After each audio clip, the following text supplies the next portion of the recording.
Formalin is a chemical solution that is often used by people as preservatives of dead bodies in funeral homes, medical labs, and many more. However, some tofu sold in the market contains formalin as a preservative.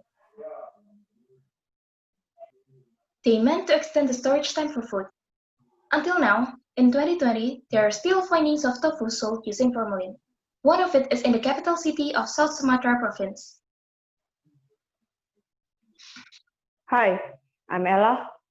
And I'm Jesselyn. We're from SMA Cita Christian School are presenting the fractal dimension to determine the existence of formalin in soybean curds. The first mathematician who found fractal was Mandelbrot.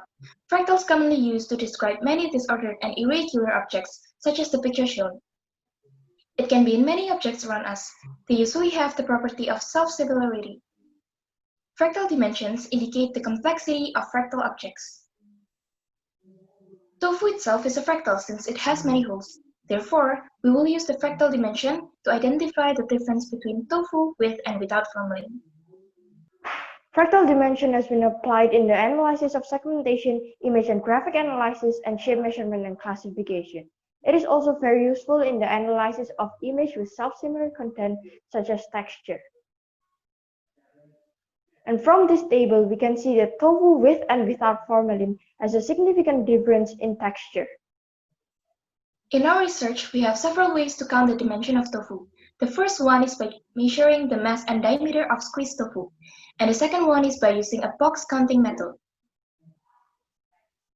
We will be using tofu without formalin, so we need to check it using potassium permanganate. The next step is to soak some of the tofu inside a formalin solution and fry it. Lastly, check the fractal dimension by finding the mass and diameter of squeezed tofu and by using box counting method. These are the equations we'll be using, where the number of boxes equal to the proportional constant times the scale factor to the power of fractal dimension. And we will be using the law of logarithm. And by using the equation y equal to mx plus c, graph it to find the fractal dimension. In the data collection, we will be planning to use table and graph. Since tofu with and without formalin should have a different texture, they must have different fractal dimensions. So, both methods should be able to determine the fractal dimension. Fractal geometry is not just a chapter of mathematics, but one that helps every man to see the same world differently. Thank you.